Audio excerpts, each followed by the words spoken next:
have an interest in cutaneous lymphoma.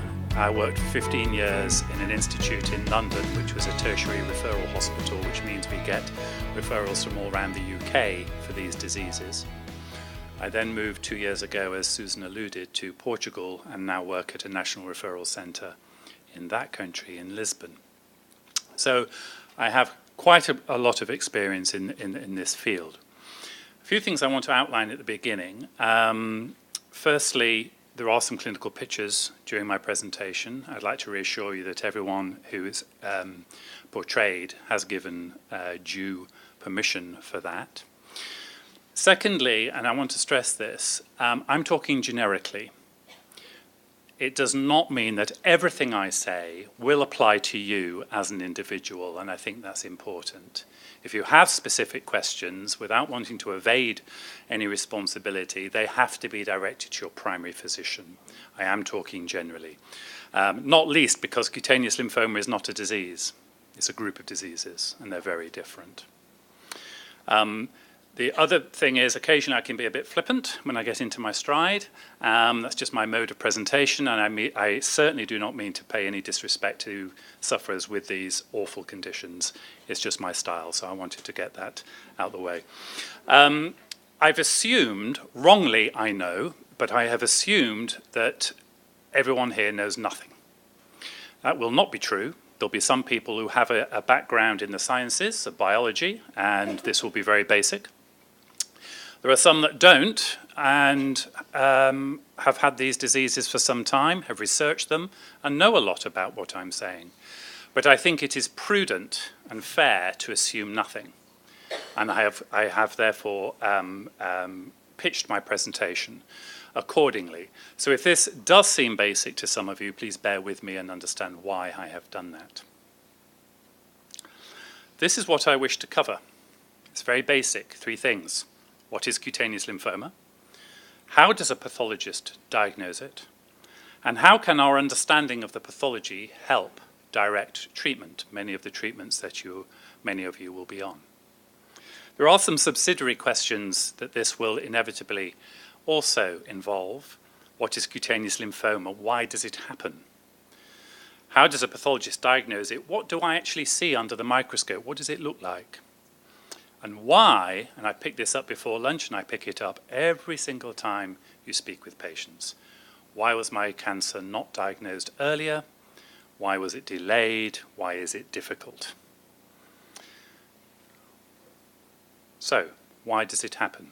To do this, we've got to go back to the beginning, which for some of us is a while ago. We are all the product of a single cell, which in turn is a sperm fertilizing the egg. This is something of a miracle, it really is. It then develops and proliferates as it goes down the uterine passage. Is this working? Can you see? Oh, yes. This is now a group of cells, individual cells, which forms, of course, the baby, and eventually will give rise to me. This is astonishingly complex. Simplistically, one cell divides into 2, divides into 4, divides into 8, and so forth. But if we peel off the layers of each of us, that one cell gave us this fantastic complex functioning of lungs, heart, kidneys, liver, intestines, skin, and so forth, from one cell. And those cells in the human body, in the formed human body, are very different. If I go and look in a stomach now, I see this is how the cells look down the microscope of the stomach. Remember, this is from one cell. Very different to the bone. Has to be. If your skeletal system was formed of the same substance as your stomach, we'd have problems. We wouldn't be able to walk. So this is structurally very different. These are the individual cells here. Skin. Gross on the left, and here is your skin. This is outside the skin. If I had a pin and pushed it through the skin, it would be coming from this direction down. This is the outermost layer into the underlying tissue. And importantly also for our discussion, white blood cells, a more complex system. I've illustrated the stomach and bone and skin. These are fixed. White blood cells circulate all around the body. They circulate in the bloodstream and they go into various tissues. And there are all sorts of white blood cells, but the one we're most interested in is the lymphocyte, which is a particular white blood cell. Within this circulation, they will go to collection points known as lymph nodes, or sometimes erroneously, lymph glands. We all know these. Before even you suffered from lymphoma, you had an infection, your glands would come up. Why?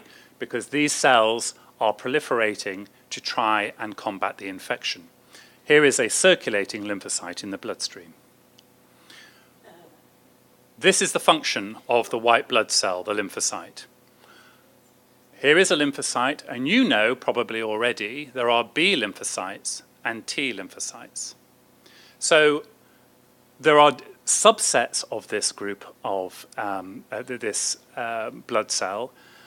At the outset, I would say that looking at that cell, one cannot say whether it's a T cell or a B cell. They look the same down the microscope. Clearly, perhaps, it is this cell which gives rise to your B cell lymphoma, and it is this cell which will give rise to the T cell lymphomas. Why do we have B and T cells? Just so you know, these defend against all sorts of infectious organisms. All of us all the time are being assaulted by viruses, bacteria, fungi, all manner of infections. And while it's commonplace to think, why am I ill? Why do I get ill? Rather like the development I showed you at the beginning, what's more of a miracle is we're not ill all the time because there are bugs all around us all the time, and our immune system does a fantastic job. But these are specialized. The B cell defends against infectious organisms outside cells. The T cell defends against infectious organisms within cells. Viruses, when they affect us, go in cells. We don't need to know any more than that, but this is why we have B lymphocytes and T lymphocytes. And this is a tissue section showing lymphocytes in a microscope slide. So how did this miraculously give rise to these huge variety of tissues? Well, this is a preparation of cells in some fluid. And what we have here, this is one cell, this is another cell, this is another cell, and so on. So if we take this cell, you'll see the wider part of it is a pale pink. We call this the cytoplasm. We call this the nucleus in the middle, and you'll see lots of granular material around it. The details don't matter, but if we go into a schematic representation of that, we have it on the right. The names don't matter, but you can see that this is a complex, organized system. Let's go even more schematic for that. The nucleus is the brain center. I'm not sure there's many brains in there, to be frank, but this decides what happens in the cell. We have defense. The cell has to defend itself. We have to have waste. A cell uses energy, it burns up materials, they are toxic, so it has a dustbin. It needs energy, so it has a system for energy. And it has a factory that can produce things. Everything I just showed you in the slide before is really the compartmentalization of these structures. And this relies on an instruction manual. It reads an instruction manual. Every cell has an instruction manual, which this portion, the HQ, this is intermittent again, oh, there we go, the nucleus reads. And of course, you may already know that that instruction manual is our DNA. And amazingly, different cells will read different pages of this instruction manual. So one cell, that beginning in the, as it's coming down the uterus after fertilization, cells will read different components of the instruction manual. One might read page 36 and develop into a stomach. One might read page 87 and become bone. Another, page 94, become a lymph node, and another, page 118, and become skin. They've all got the same instruction manual, but amazingly, they'll turn to the right page for their purpose. They'll read that, follow the DNA coding, and create the relevant cell. And what happens when they do that? It goes to a production facility, and they will produce whatever they need to produce and do whatever they need to do. Usually, that is also in congruence with stimuli from the rest of the body. The rest of the body is controlling this. Having formed the human being, cells carry on functioning in this way. Now they may be specialized as a lymph node, a lymphocyte, or skin, but it is the same organization which enables them to function in their particular categories. Sometimes, however, we have a problem with the instruction manual. There is a mutation in the DNA. And all of a sudden, there's if you like, a software error. I said before, normally this is in response to external stimuli. There's no external stimuli here, but the cell is sending huge messages to the production facility. Shouldn't be doing that. What does it do when it does that? Well, it can do many things, but one of the things it does is produce a lot more cells. One mutation does not make cancer. We know that. It takes many mutations eventually to get a malignant cell. And then what happens, instead of the normal situation, controlled growth, we all need that. Our skins are sloughing off all the time, so they're always being replaced, but it's controlled. I will come back to it, but it is perfectly normal for cells to self-destruct. It's part of the control mechanism. We have that within us, cells that are actually programmed to die. Unfortunately, in cancer, when we've had this mutation, we've had this abnormality in the instruction manual, now there's only one signal, and that is you grow, you divide, and you divide. And we form a tumor or a cancer. So this is why it happens, and the cutaneous lymphoma is a cancer of those lymphocytes, the B or the T that we described at the beginning. So how do we diagnose it? What does it look like? And why is it sometimes difficult? Well, generally, how do we recognize cancer? There's a variety of reasons. Sometimes the cells just don't work. If you have a thyroid cancer and your thyroid doesn't work, you will become ill because you will miss the hormones that the thyroid produces. And that is manifest in the symptoms that you have. Or it forms a mass. Remember, we've got this proliferating group of cells that's now forming a mass. If that was in your, for example, bowel, it can present with protracted constipation, which can be a sign of colonic carcinoma. Of course, it's most commonly just the way of the world. We all get that from time to time. But you can see the point. Depending where it is in the body, this mass will have an effect. Sometimes they produce chemicals and we feel ill, various biochemical messengers. And particularly relevant in our case, sometimes they become visible. And in skin cancer, obviously, that is something which is relevant here. As it forms a mass, this mass is in the skin, and it is seen by the patient and the patient's physician. And these can manifest in many different ways. These are all different, these are very different forms of skin cancer.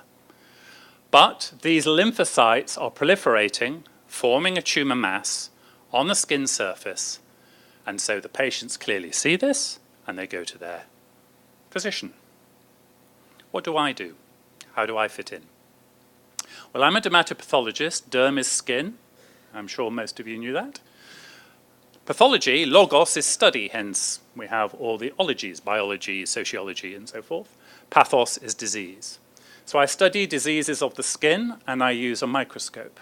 On the bottom right is a schematic of a skin biopsy as portrayed as seen under the microscope. Most people think pathologists do this all the time. It's a great conversation starter at a party, I'm a pathologist, and everyone just, fantastic, fantastic. How many murders have you seen? And I say, well, actually, I look at skin under the microscope, and they all fizzle away and go and talk about something else. So what we have to get to, really, is the patient who presents,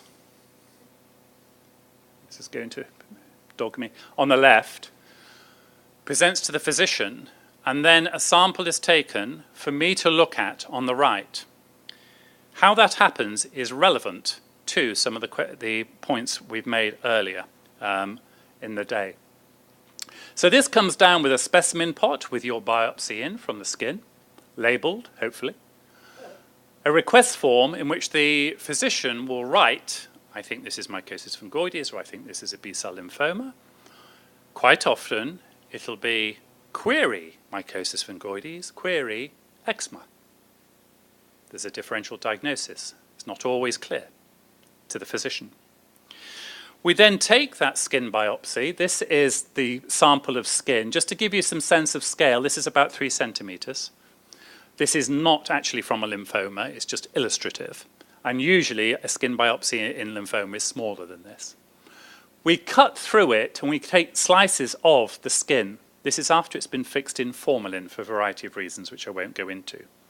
We take those little skin slices, each of these is about 3 to 5 millimeters thick, put them in a cassette, we embed it in paraffin, and we cut it with a very, very precision instrument into very thin slithers. These are all joined together, but that is one section, that is another section. And these are 3 to 5 microns thick. So you're talking 3 to 5 thousandths of, so about 0.3 millimeters. Yes? This isn't, but a punch biopsy, it could certainly be. A punch biopsy would look like one of these sections. It is very small. Correct. Absolutely. If I fall ill, you can take over. Then these are put on a slide, as seen here. And each of those, I can't quite point it because of the pointer, each of those 3 strips is an individual section. They are then stained with this pink and purple material so we can see them under the microscope. And then we look at them under the microscope. On the left, again, this is not a lymphoma case on the left, but it just illustrates you've got multiple sections from that skin biopsy. Each of those is about 0.3 millimeters in thick, and we look at it under the microscope. So let's just take a point that is worth emphasizing here. The patient has all this disease, and I'm looking at this. Okay? That's my defense. Anyway. So what does it look like under the microscope? Well, what I look for, this is a cancer of lymphocytes. So I need to see lymphocytes in the skin. And they go into the skin, and I see them. What I'm looking for is a particular pattern they will adopt in the skin. And I want to see that they look abnormal because it's a cancer. So these are the 3 things that help me, looking down the microscope, think this could be lymphoma. The problem with this is, some of you may have looked at the classification of cutaneous lymphoma. Lymphoma, as I said, is not a disease. There are many different kinds of lymphoma. This is the most common, of course. These are all of T lymphocytes. So when I said there were B and T lymphocytes, these are cancers of T cells. But these are very different diseases. So the patterns I am looking for vary according to which lymphoma we think the patient may be suffering from. It doesn't end there. There are these, and these again have a very different appearance under the microscope. Again, these are T lymphocyte cancers. Again, T lymphocyte cancers, these 3 much even rarer conditions. Now, these all differ in the pattern of those principles I said at the beginning, the nature of the infiltration of the skin biopsy. The pattern they form will vary. And we've got, of course, the B lymphocyte lymphomas, which again are different. So let's look at some of those. This is a schematic on the left of a skin biopsy, and this is a relatively normal skin biopsy. As I said, if I was pushing a pin through this, the pin would come from this direction. This is the hard outermost layer. This is then the epidermis, and then you're into the dermis. So this is relatively normal. We've got a blood vessel here. We've got a few various normal anatomical structures. If we look at one of the most common conditions, mycosis fungoides, there's the normal, here's the abnormal, and we can see some dark dots in the epidermal portion. These are the cancerous lymphocytes, and that is what it looks like. In some cases of mycosis fungoides, not all, the disease can progress or become more advanced. You can get what is known, as I'm sure many of you know, as plaque stage. And here, if you compare it with the normal at the top, is now a more extensive infiltrate in the dermis. Tumor stage, which not everybody ever reaches, obviously, sadly, some people do, is even more extensive, and at the top we've got the normal. One thing I must point out is these aren't always taken at the same magnification. So the epidermis here looks much thicker than here. We're looking at this through a different lens of the microscope, so it looks further away. But all this is cancerous lymphocytes. And it's not surprising because look at the tumor masses it's forming.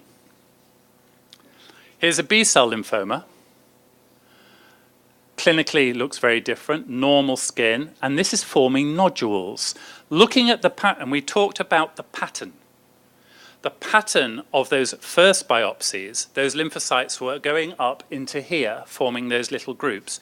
That makes me think, oh, this is probably mycosis fungoides. The pattern here is they're deeper down in the tissue. Remember, this is the outermost layer. They're forming nodules.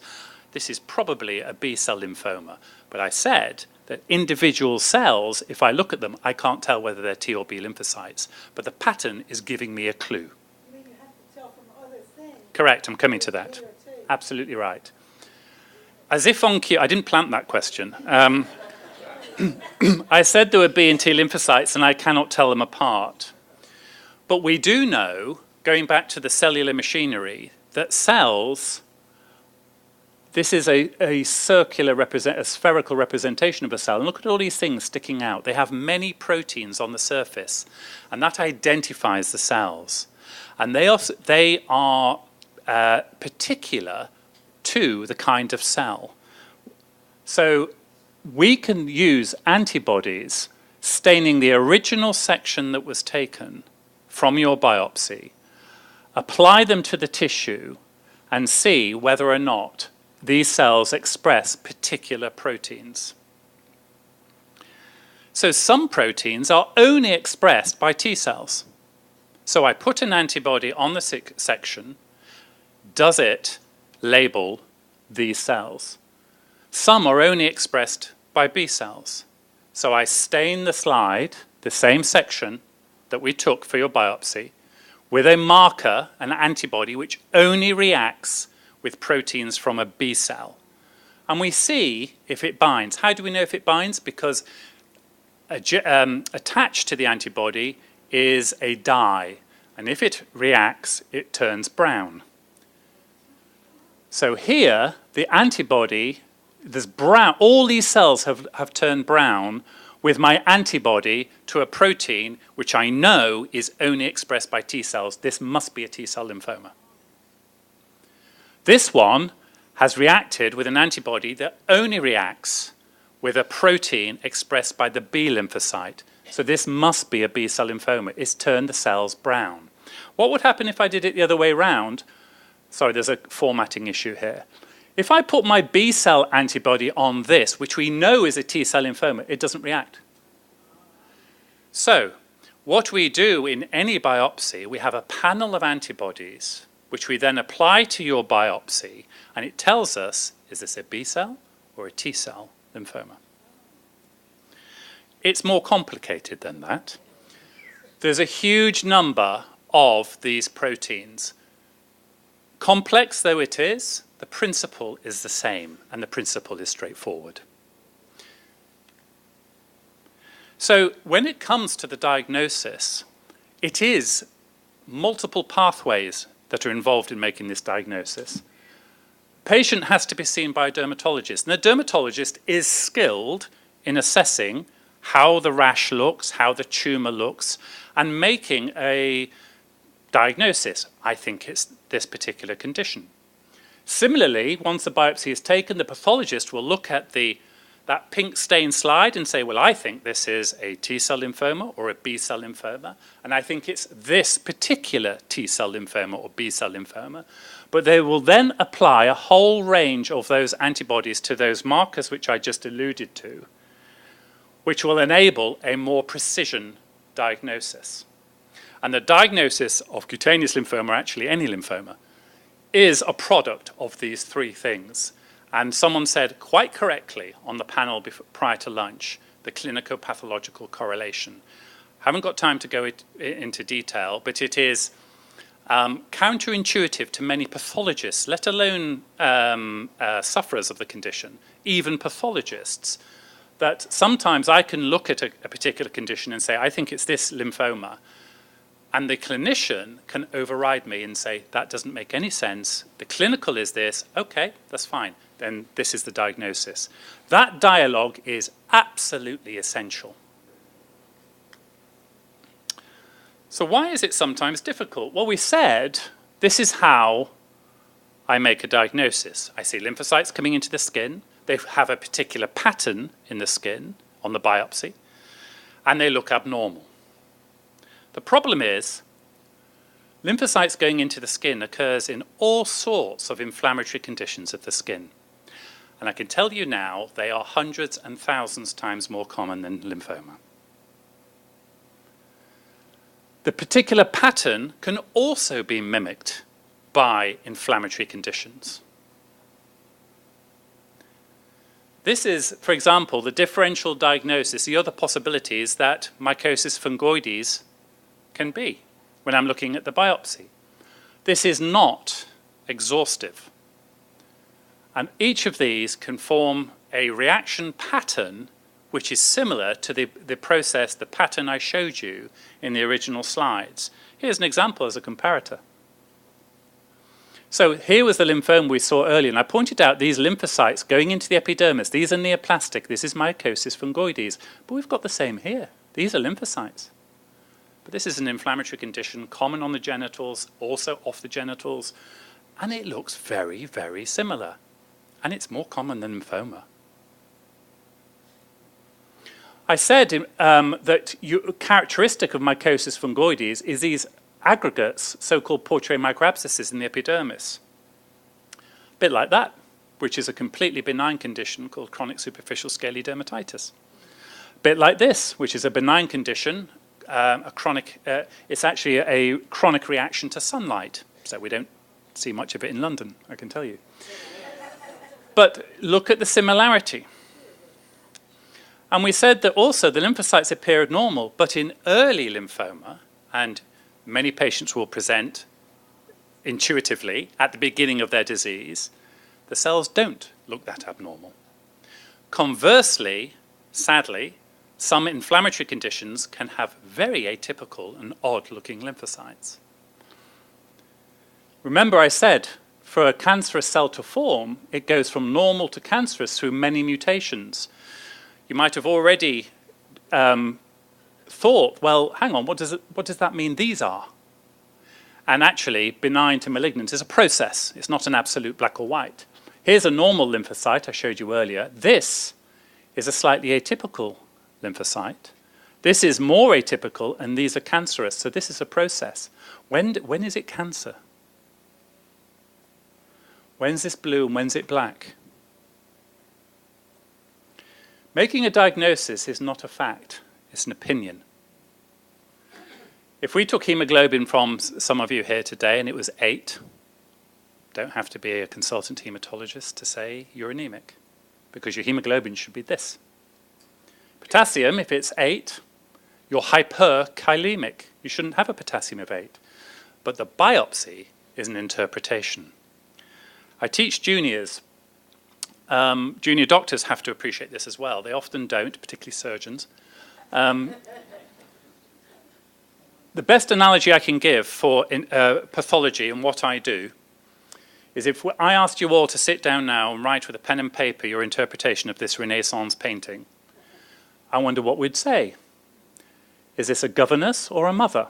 Did she arrive on this or not? Is he upset? Is he consoling him? Are they related? Are they helping them their way or chatting? Are they on their way in there? I hope the point is obvious. We're all looking at the same fixed facts as we do down a microscope, but our interpretations might be very different. I'll illustrate it again. Here's a reaction pattern of a particular, usually an inflammatory condition of the skin. I showed you this was a schematic. Within this schematic, you can see some blue and red lines. They're the blood vessels. They're depicted here in black and white.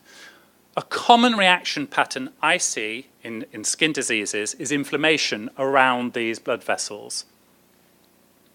Like this. So we have a skin biopsy, and we've got lymphocytes, again, lymphocytes, around the blood vessels. And we've got it here too. They're there. And we've got that here. I haven't showed this earlier yet. No, not yet. We've got them here. We've got them here. We've got them here. And we have them here. And here. And here. Rather repetitive. Similar. They look different, but qualitatively, to me, the process is a similar one. All very similar. This is erythema gyratorum repens, doesn't matter. Very rare condition, actually. It's associated with various internal diseases. This is Jesner's lymphocytic infiltrate, a sun-related condition, completely benign. This is also a sun-related condition, polymorphous light infiltrate. This is perniosis, chilblains.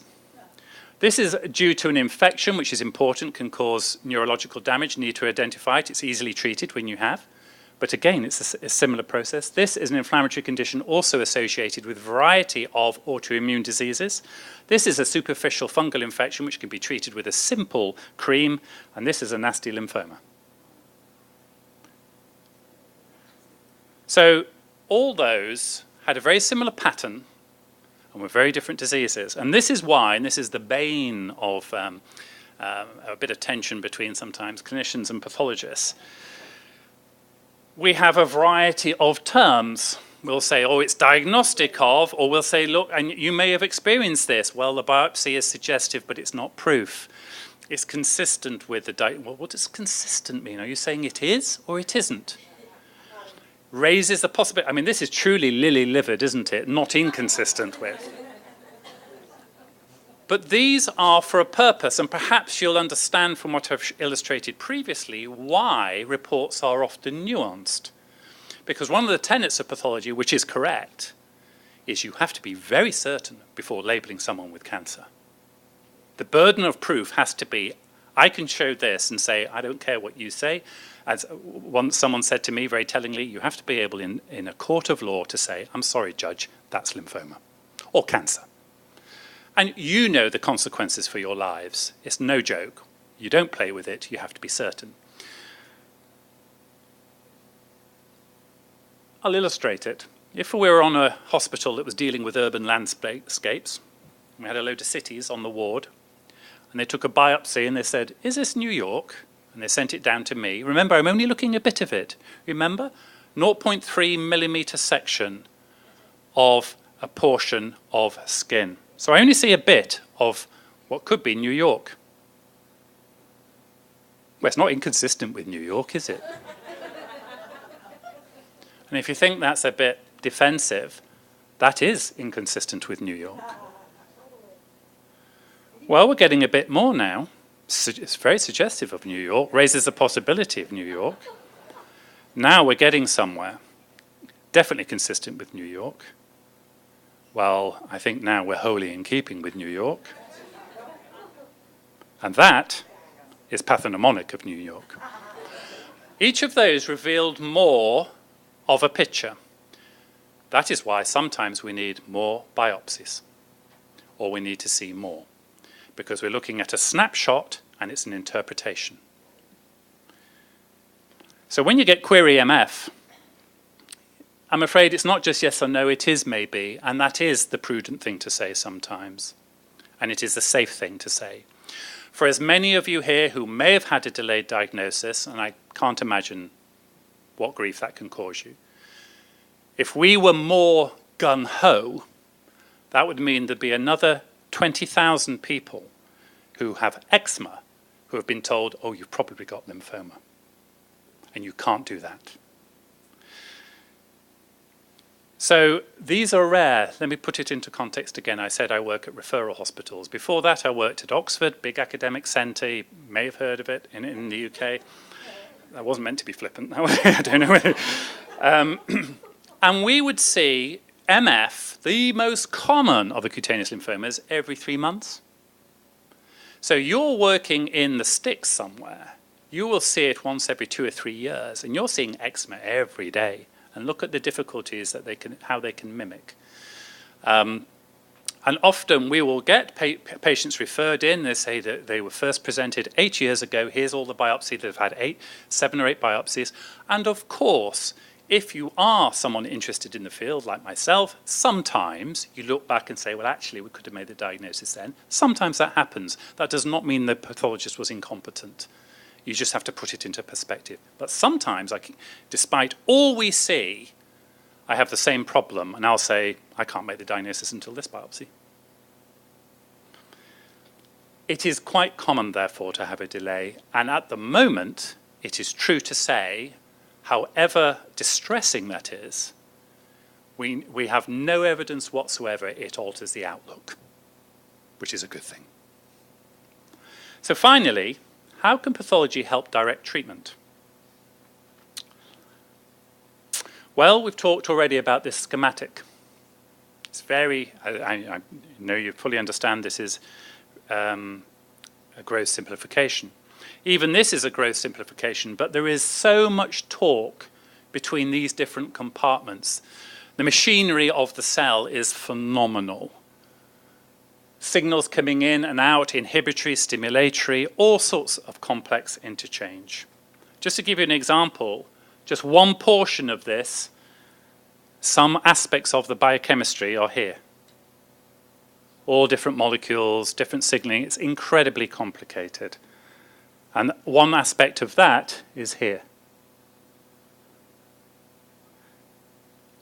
So I said earlier that one of the normal functionings of the cell is sometimes to self-destruct, to die. This is evolutionarily programmed. Not only is it is important in how we grow as a baby originally and as adults and in our normal functioning, it is also programmed defensively exactly against cancer. Because, though it'll be little consolation, what is amazing is not that people get cancer, it's that we don't all get cancer. Because those mutations I alluded to are happening every day in cells around all of us. And the cell, when it gets this error, follows the evolutionary program and self-destructs. It's called apoptosis, and it just dies. Of course, cancer has found a way, and I use the term loosely, it is not a sentient being a cancer, it is a programming problem, it is not thinking, finds a way to circumvent this. But this complexity, while also a problem, is our ally, because many of you will be on drugs, various treatments, and there are a wide variety of treatments for these diseases.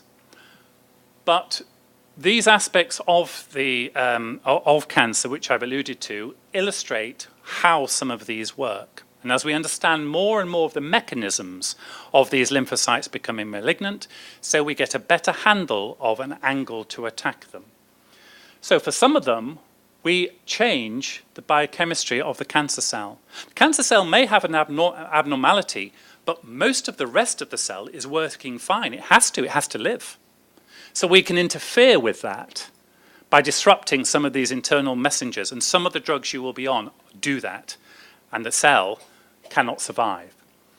I talked about these proteins on the surface of the cell. Some of them we use as antibodies to label the lymphocytes, and we illustrated it with the brown staining. Some drugs are antibodies targeted to these specific proteins that will therefore kill the cell. And some drugs, although that you have cancer of your lymphocytes, you still have normal circulating lymphocytes as well. And some drugs stimulate those lymphocytes to kill the cancerous ones. And these three mechanisms sometimes overlap, and they will cause these cancerous cells to self-destruct. Because although the cancerous cell has bypassed this self-destruct button in many ways, the complexity of the machinery is such we can stimulate another method, another pathway for that self-destruct button and cause the cancer to self-destruct. So your various treatment modalities, drugs that you take, will operate in one of these ways, complex ways, interfering with the cellular machinery of the cancer cell. So why doesn't everyone just get cured? Because there's a limit, just as the cancer cell has been able to find a way around the self-destruct button, eventually it finds a way around that particular disruption to its internal signaling mechanism. And then it will not be necessarily responsive anymore because it's found another way around it. Sometimes it's not that. If we're disrupting a cancer cell like this, we're disrupting your other cells. There's a limit to how much we can do that. So for a variety of reasons, this is a control killing, reducing cancer cells rather than necessarily curing. So, in summary, how is it made? Usually, this clinico-pathological correlation is essential for the correct diagnosis of these rare conditions. The dermatologist, the dermatopathologist, and I haven't gone into the scientist, it's not my skill, it's not what I am, but they're important too. And a conversation between the three of them will hopefully arrive at the right diagnosis, but as I've said, often it will take many biopsies. And it's the bane of my life, looking at hundreds of biopsies. Greetings from Portugal. Thank you very much. On my reports, the term compatible with, and that really bothered me because I'm saying compatible, does that really mean it's definite? No. Or are they only saying it's compatible? It may or may not be. So may I ask you, does that mean that it really is when it says compatible with? I hope you don't feel I'm evading the point here, but I've got to be very careful because those terms I put up have a meaning. But if truth be told, pathologists know what they mean to them. And compatible, some pathologists may use that quite affirmatively, quite assertively. Yes, I think this is what it is. I wouldn't. To me, that's the same as consistent with. In that setting, I am not saying that it is definite. I'm saying it certainly could be. But I cannot answer for your pathologist and how they phrased it.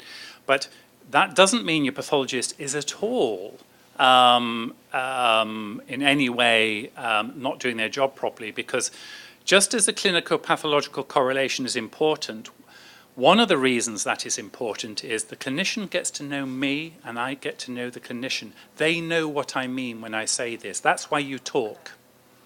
So your physician will have spoken with a pathologist. The other thing which I sort of alluded to, and I said you need the dermatologist, the pathologist, and there's some ancillary tests that go on. Clonality, you may have heard, which is not my... There is a working formulation, which I think most people follow in practice, that if 2 out of 3 are diagnostic, it is lymphoma, the other one can be compatible, it's enough. If all 3 are just consistent or a bit woolly, no, that's not enough. So if the clinician says, this is a textbook mycosis fungoides. The scientist is saying we've got a strong T-cell clone, doesn't matter what that means, but a strong T-cell clone. The pathologist is saying, yes, it's consistent with T-cell lymphoma. They will go ahead on that point. So the point about this, and specialized teams know how to manage the patient, and sometimes that isn't labeling, it's managing degree of risk. We think this patient has lymphoma, we haven't been able to prove it yet, but we will treat them accordingly. Whatever. Sorry, the gentleman there was first, and I think. Let's see, where are we going? I'll come back. Not sure if it's just terminology or use of the words, but you tend to use the pathologist in a singular form. Is there, in New York State, I can't grade a single student's Regents exam in math. It's got to be multiple teachers.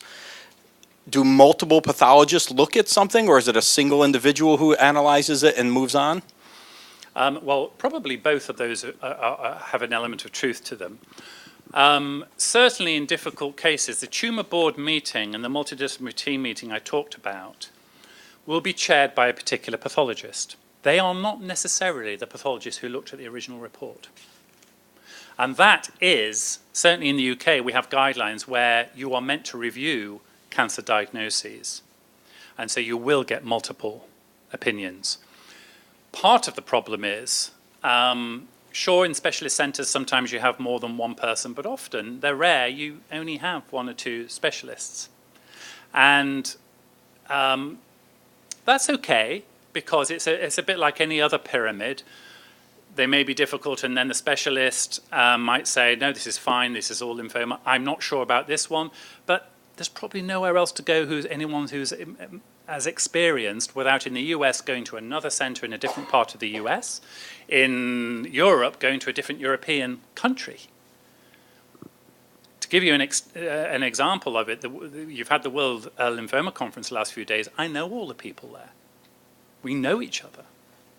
I know the pathologists. I know that when sometimes it's not because I'm any particular talent whatsoever, but purely by working in a place which sees a lot of these, sometimes I'll look at it and say, I'm not sure, there's no point showing it to anyone around here or anyone in the UK. I need to go to Switzerland to see Werner Kempf, or Austria to see Lorenzo Tironi, or I have to come over here and see Laura Pincus in UCSF. I know the people who might be able to help me, but actually you get to a point where you think, because we discuss things so much, we present so much, in some instances, you know, they'll just have the same problem as me. We need another biopsy.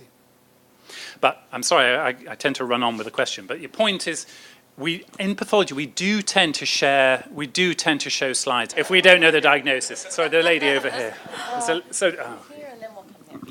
I was just going to say, or ask, if you get a lot of these suggestion of or consistent with, does that mean you should get more biopsies? Correct. Say I would like more biopsies? Yes. Or Yes, usually it is. But again, it will be the whole context. The clinician might say, I'm not really sure either. And on the basis of not wanting to mislabel somebody who may well not have lymphoma, they will follow them up. And if the disease doesn't go away, or starts to look more, progress a little bit, they will do another biopsy. Sometimes it will go away, and you think, okay, that wasn't lymphoma.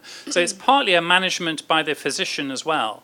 But you're right, when you say suggestive of, when I say that, as far as I'm concerned, you need to do another biopsy at some point if you want to prove this, because I'm not convinced. There's a lady there who's been waiting. Yes, you made some vague reference to the fact of, you talked about monoclonal and polyclonal. I have, through my journey, have heard those two expressions, and I think I even saw it on one of my pathology reports. Can you briefly just define each one? Thank you. If I go back to the picture of the inflammatory conditions, dermatitis, if you have an inflammatory condition where lymphocytes are coming in to defend, there are thousands of different lymphocytes there. They've got different origins, they're different cells.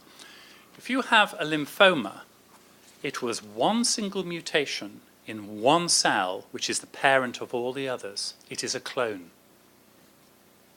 And we can look for that.